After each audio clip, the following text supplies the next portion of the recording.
നമസ്കാരം. ദക്ഷിണ കൊറിയയിൽ ഹോണ്ട കാർ വിൽപ്പന പൂർണ്ണമായും നിർത്താൻ പോവുകയാണ്. സംഭവം അങ്ങ് ദക്ഷിണ കൊറിയയിലാണെങ്കിലും ഇങ്ങ് ഇന്ത്യയിലും ചെറിയൊരു ആശങ്ക ഈ വാർത്ത സൃഷ്ടിച്ചിട്ടുണ്ട്.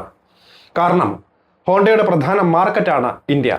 വലിയ ആരാധകരാണ് ഹോണ്ട എന്ന ബ്രാൻഡിനുള്ളത്. പ്രത്യേകിച്ചും ഹോണ്ടയുടെ എഞ്ചിൻ എന്ന് വെച്ചാൽ ജീവനാണ് മലയാളികൾക്ക് പോലും.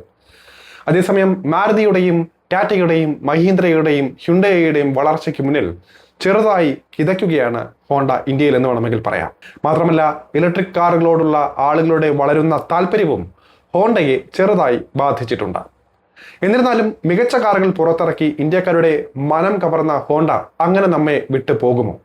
വിശദമായി ഇക്കാര്യം പരിശോധിക്കാം. എന്തുകൊണ്ടാണ് ദക്ഷിണ കൊറിയയിൽ നിന്ന് പടിയിറങ്ങാൻ ഹോണ്ടയെ പ്രേരിപ്പിച്ചത് എന്ന് ആദ്യം നോക്കാം. ജാപ്പനീസ് വാഹന ഭീമനായ ഹോണ്ട മോട്ടോ കമ്പനി 2001 ദക്ഷിണ കൊറിയൻ വിപണിയിൽ പ്രവേശിച്ചത്. അന്ന് അക്കോർഡ്, CR-V പോലുള്ള മോഡലുകളുമായി അവർ വിപണിയിൽ നല്ല തുടക്കം തന്നെ കുറിച്ചു. ആ കാലഘട്ടത്തിൽ വിദേശ ബ്രാൻഡുകൾക്ക് കൊറിയയിൽ വലിയ സ്വീകാര്യത ലഭിച്ചു തുടങ്ങിയ സമയം കൂടിയായിരുന്നു. അതുകൊണ്ട് തന്നെ ഹോണ്ടയ്ക്ക് തുടക്കത്തിൽ നല്ലൊരു വളർച്ചയും ലഭിച്ചു. ഒരു കാലത്ത് 10,000 യൂണിറ്റ് വരെ വാർഷിക വിൽപ്പന നേടുകയും ചെയ്തു കമ്പനി. ദക്ഷിണ കൊറിയൻ മാർക്കറ്റിൽ ഒരു വിദേശ ബ്രാൻഡിന് അതൊരു ചെറിയ കാര്യമായിരുന്നില്ല. എന്നാൽ കാലക്രമേണ വിപണി മാറി തുടങ്ങി. ഉപഭോക്താക്കളുടെ അഭിരുചികൾ മാറി, ടെക്നോളജി മാറി. ഏറ്റവും പ്രധാനമായി കോമ്പറ്റീഷൻ വല്ലാതെ കടുത്തു. കഴിഞ്ഞ കുറച്ച് വർഷങ്ങളായി ഹോണ്ടയുടെ വിൽപ്പനയിൽ സ്ഥിരമായ ഇടിവാണ് ഉണ്ടായത്. കഴിഞ്ഞ വർഷം മാത്രം 22% കുറവാണ് രേഖപ്പെടുത്തിയത്. ആകെ വിൽപ്പന വെറും 1951 യൂണിറ്റായി ചുരുങ്ങി. ഇത്ര വലിയ ഇടിവ് സംഭവിച്ചത് അപായ സൂചനയായിട്ട് കമ്പനി കരുതി. ഹോണ്ടയുടെ കച്ചവടം ഇടിയാൻ പ്രധാന കാരണമായത് EV വിപ്ലവമാണ്. BYD, ടെസ്ല പോലുള്ള കമ്പനികൾ ദക്ഷിണ കൊറിയൻ വിപണിയിൽ ശക്തമായി ഇടിച്ചു കയറുകയായിരുന്നു. ഉപഭോക്താക്കൾ കൂടുതൽ ഇലക്ട്രിക് വാഹനങ്ങളിലേക്ക് ചേക്കേറി തുടങ്ങി. അതേസമയം ഹ്യുണ്ടൈ, കിയ പോലുള്ള താരതമ്യേന ചെറിയ കമ്പനികളും അതായത് ദക്ഷിണ കൊറിയയിലെ താരതമ്യേന ചെറിയ കമ്പനികളും ഇടത്തരം കുടുംബങ്ങളെ കൂടി ലക്ഷ്യമിട്ട വിപണിയിൽ ശക്തമായ സാന്നിധ്യമായി മാറി. സാധാരണക്കാരുടെ പൾസറിഞ്ഞ പോക്കറ്റ് കീറാത്ത കാറുകൾ ഇറക്കിയും വിലയിലടക്കം വിട്ടുവീഴ്ച നടത്തിയും ആ വിപണി അവർ വിപുലമാക്കി. ഇതെല്ലാം ഒരുമിച്ച് കൂടി വന്നപ്പോൾ ഹോണ്ടയ്ക്ക് ദക്ഷിണ കൊറിയയിൽ വിപണിയിൽ നിലനിൽക്കാൻ കൂടുതൽ ബുദ്ധിമുട്ടുണ്ടായി. ഇതോടൊപ്പം മറ്റൊരു പ്രധാന കാര്യം കൊറിയയിലെ ഇമ്പോർട്ട് കാർ മാർക്കറ്റ് വളരെ ചെറിയതാണ് എന്നതാണ്. അതായത് വിദേശ ബ്രാൻഡുകൾക്ക് വളരാനുള്ള സാഹചര്യം വളരെ പരിമിതമാണ്. ഇത്തരമൊരു വിപണിയിൽ ലാഭം കണ്ടെത്തുക എന്നത് വളരെ ബുദ്ധിമുട്ടായി. ഈ സാഹചര്യത്തിൽ ലാഭകരമല്ലാത്ത വിപണിയിൽ തുടരേണ്ടതുണ്ടോ എന്ന ചോദ്യം ഹോണ്ടയ്ക്ക് മുന്നിൽ ഉയർന്നു. അതിനുള്ള മറുപടിയായി ഹോണ്ട എടുത്ത തീരുമാനമാണ് ഈ പിന്മാറ്റം. എന്നാൽ ഹോണ്ട കൊറിയയിൽ നിന്ന് പൂർണ്ണമായും അപ്രത്യക്ഷമാകുന്നില്ല. നിലവിലുള്ള ഉപഭോക്താക്കൾക്ക് സർവീസ്, സ്പെയർ പാർട്സ്, വാറണ്ടി എന്നിവ തുടർന്നും ലഭ്യമാവുകയും ചെയ്യും. കൂടാതെ മോട്ടോർ സൈക്കിൾ ബിസിനസ് അവിടെ തുടരുമെന്നും കമ്പനി വ്യക്തമാക്കിയിട്ടുണ്ട്. അതായത് അവർ വിപണി പൂർണ്ണമായും ഉപേക്ഷിക്കുന്നില്ല എന്ന്. മറിച്ച് കാർ സെഗ്മെന്റിൽ നിന്ന് മാത്രം അവർ മാറുകയാണ്. ആഗോളതലത്തിൽ ഹോണ്ട വലിയൊരു മാറ്റത്തിന്റെ ഘട്ടത്തിലൂടെയാണ് കടന്നു പോകുന്നത്. ലോകമെമ്പാടുമുള്ള വാഹന വ്യവസായത്തിൽ ഒരു വലിയ മാറ്റം കാണുകയാണ്. അതായത് പെട്രോൾ, ഡീസൽ വാഹനങ്ങളിൽ നിന്ന് ഇലക്ട്രിക്, ഹൈബ്രിഡ് വാഹനങ്ങളിലേക്ക് മാറുന്ന ഒരു കാലഘട്ടമാണിത്. ഈ മാറ്റത്തിന് അനുയോജ്യമായി കമ്പനി തങ്ങളുടെ ബിസിനസ് തന്ത്രങ്ങൾ പുനഃക്രമീകരിക്കുകയാണ് ഇപ്പോൾ ചെയ്യുന്നത്. ഹോണ്ട ഇപ്പോൾ എന്താണ് യഥാർത്ഥത്തിൽ ചെയ്യുന്നത്, എന്തായിരിക്കും ഇനി ചെയ്യാൻ പോകുന്നത് എന്നും വിശദമായി നോക്കാം. ലാഭകരമല്ലാത്ത വിപണികളിൽ നിന്ന് പിന്മാറുക എന്നത് അവർ സ്വീകരിച്ചൊരു സ്ട്രാറ്റജിയാണ്. കൂടുതൽ വളർച്ചയുള്ള വിപണികളിലേക്ക് നിക്ഷേപം അധികമായി വകമാറ്റുന്നു. EV, ഹൈബ്രിഡ് ടെക്നോളജികളിൽ കൂടുതൽ ശ്രദ്ധ കേന്ദ്രീകരിക്കാൻ പോകുന്നു. അതായത് എവിടെ വളർച്ചയുണ്ട് അവിടെ കൂടുതൽ ശ്രദ്ധ എന്ന സമീപനമാണ് അവർ ചെയ്യാൻ പോകുന്നത്.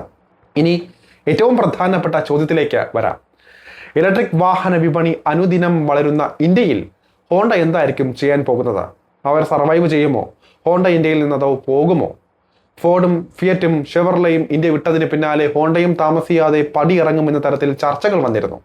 അതുകൊണ്ട് തന്നെ ഈ ആശങ്ക വെറുതെ വരുന്നതല്ല.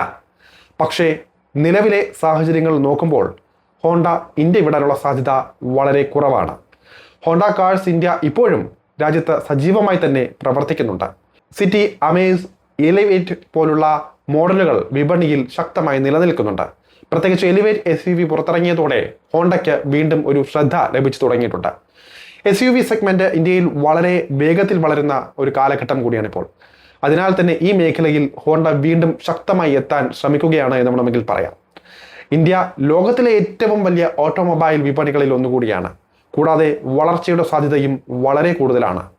യുവജനസംഖ്യ, ഉയരുന്ന വരുമാനം, വാഹനങ്ങളുടെ ആവശ്യകത ഇവയെല്ലാം കൂടി ഇന്ത്യയെ ഒരു പ്രധാന വിപണിയായി മാറ്റുകയാണ്. ഇത്തരം ഒരു വിപണിയിൽ നിന്ന് പിന്മാറുക എന്നത് ഒരു വലിയ നഷ്ടമായിരിക്കും ഹോണ്ട അങ്ങനെ തീരുമാനിച്ചാൽ ഉണ്ടാകാൻ പോകുന്നത്. അതിനാൽ തന്നെ ഹോണ്ട അത് ചെയ്യാൻ സാധ്യതയില്ല. അതേസമയം ഭാവിയിൽ പ്രതിസന്ധി ഉണ്ടായേക്കാവുന്ന വെല്ലുവിളികൾ ഹോണ്ട ഇപ്പോൾ ഇന്ത്യയിൽ നേരിട്ടുകൊണ്ടിരിക്കുകയാണ്. SUV വിപണിയിൽ ഹ്യുണ്ടായ്, ടാറ്റ, മാരുതി സുസുക്കി പോലുള്ള കമ്പനികൾ ശക്തമായി നിലകൊള്ളുകയാണ്. ഹോണ്ടയുടെ മാർക്കറ്റ് ഷെയർ താരതമ്യേന കുറവുമാണ്. കൂടാതെ EV രംഗത്ത് ഹോണ്ടയുടെ പ്രവേശനം വൈകുന്നുമുണ്ട്. ഈ മേഖലയിൽ മറ്റു കമ്പനികൾ വളരെ മുൻപന്തിയിൽ എത്തിയിട്ടും ഉണ്ട്. ഇക്കാര്യങ്ങളാണ് ഹോണ്ടയെ ചെറുതായിട്ടെങ്കിലും ഇവിടെ പിന്നോട്ടടിക്കുന്നത്. പക്ഷേ ഈ വെല്ലുവിളികൾ തന്നെ ഹോണ്ടയ്ക്ക് പുതിയ അവസരങ്ങളായി ഒരുപക്ഷെ മാറിയേക്കാം. കൊറിയയിൽ നിന്ന് പിന്മാറുന്നതിലൂടെ ലഭിക്കുന്ന സാമ്പത്തിക സ്രോതസ്സുകൾ ഇന്ത്യ പോലുള്ള വിപണികളിലേക്ക് മാറ്റാൻ സഹായിക്കും ഹോണ്ടയെ. കൂടുതൽ നിക്ഷേപം, പുതിയ മോഡലുകൾ, മെച്ചപ്പെട്ട ടെക്നോളജി ഇതെല്ലാം കൊണ്ടുവരാൻ സാധ്യതയുണ്ട്. പ്രത്യേകിച്ച് ഹൈബ്രിഡ് വാഹനങ്ങളിൽ ഹോണ്ടയ്ക്ക് വലിയ പരിചയമാണുള്ളത്. ഈ ടെക്നോളജി ഇന്ത്യയിൽ കൂടുതൽ പ്രാധാന്യം നേരിടുന്ന ഘട്ടത്തിലാണ് ഇപ്പോൾ ഉള്ളത്. അതിനാൽ തന്നെ ഹൈബ്രിഡ് മോഡലുകൾ കൂടുതൽ കൊണ്ടുവരാൻ സാധ്യതയുമുണ്ട്. കൂടാതെ അടുത്ത വർഷങ്ങളിൽ EV മോഡലുകളും അവതരിപ്പിക്കാൻ പോവുകയാണെന്നൊരു പറച്ചിലുമുണ്ട് ഹോണ്ടയുടെ ഭാഗത്തു നിന്ന്.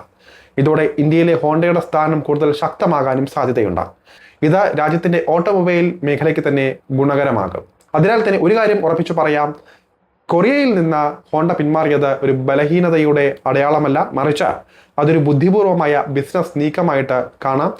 ലാഭകരമല്ലാത്ത വിപണികളിൽ നിന്ന് മാറി കൂടുതൽ സാധ്യതയുള്ള വിപണികളിൽ കൂടുതൽ ശ്രദ്ധ നൽകുക, ഇതാണ് അവരുടെ സ്ട്രാറ്റജി. ഇന്ത്യയിൽ നിന്ന് ഹോണ്ട പോകുന്നില്ല, മറിച്ച് അടുത്ത കുറച്ച് വർഷങ്ങളിൽ കൂടുതൽ ശക്തമായി തിരിച്ചു വരാനും സാധ്യതയുണ്ട്.